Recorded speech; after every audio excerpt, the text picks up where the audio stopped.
জুলাই গণ অভ্যুত্থানের অকুতোভয় যোদ্ধা ও ইনকলাব মঞ্চের মুখপাত্র শরীফ ওসমান হাদির মরদেহ সিঙ্গাপুর থেকে আজ সন্ধ্যা ৬টায় ঢাকায় পৌঁছাবে। দেশে আনার পর আগামীকাল বাদ জোহর রাজধানীর মানিক মিয়া এভিনিউতে তার জানাজা অনুষ্ঠিত হবে।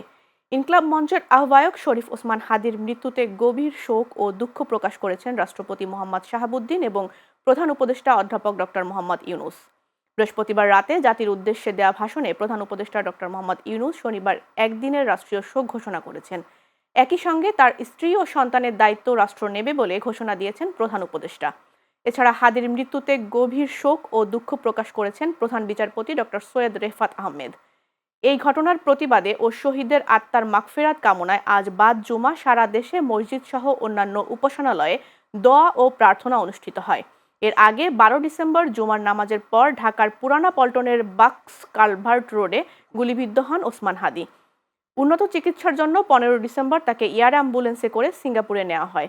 পরে ১৮ ডিসেম্বর সেখানে চিকিৎসাধীন অবস্থায় মারা যান ওসমান হাদি।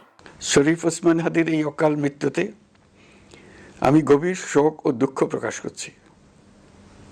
তার প্রয়াণ দেশের রাজনৈতিক ও গণতান্ত্রিক পরিসরে এক অপূরণীয় ক্ষতি। আমি তার রুহের মাগফিরাত কামনা করছি এবং শোক সন্তপ্ত স্ত্রী, পরিবারের সদস্যবৃন্দ, স্বজন ও সহকর্মীদের প্রতি গভীর সমবেদনা জানাচ্ছি। শহীদ ওসমান হাদির স্ত্রী ও একমাত্র সন্তানের দায়িত্ব সরকার গ্রহণ করবে।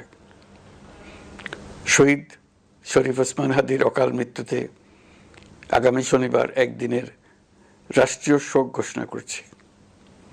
এই উপলক্ষে শনিবার দেশের সব সরকারি, আধা সরকারি, স্বায়ত্তশাসিত প্রতিষ্ঠান, শিক্ষা প্রতিষ্ঠান সহ সরকারি বেসরকারি ভবন এবং বিদেশে বাংলাদেশ মিশনগুলোতে জাতীয় পতাকা অর্ধনমিত থাকবে।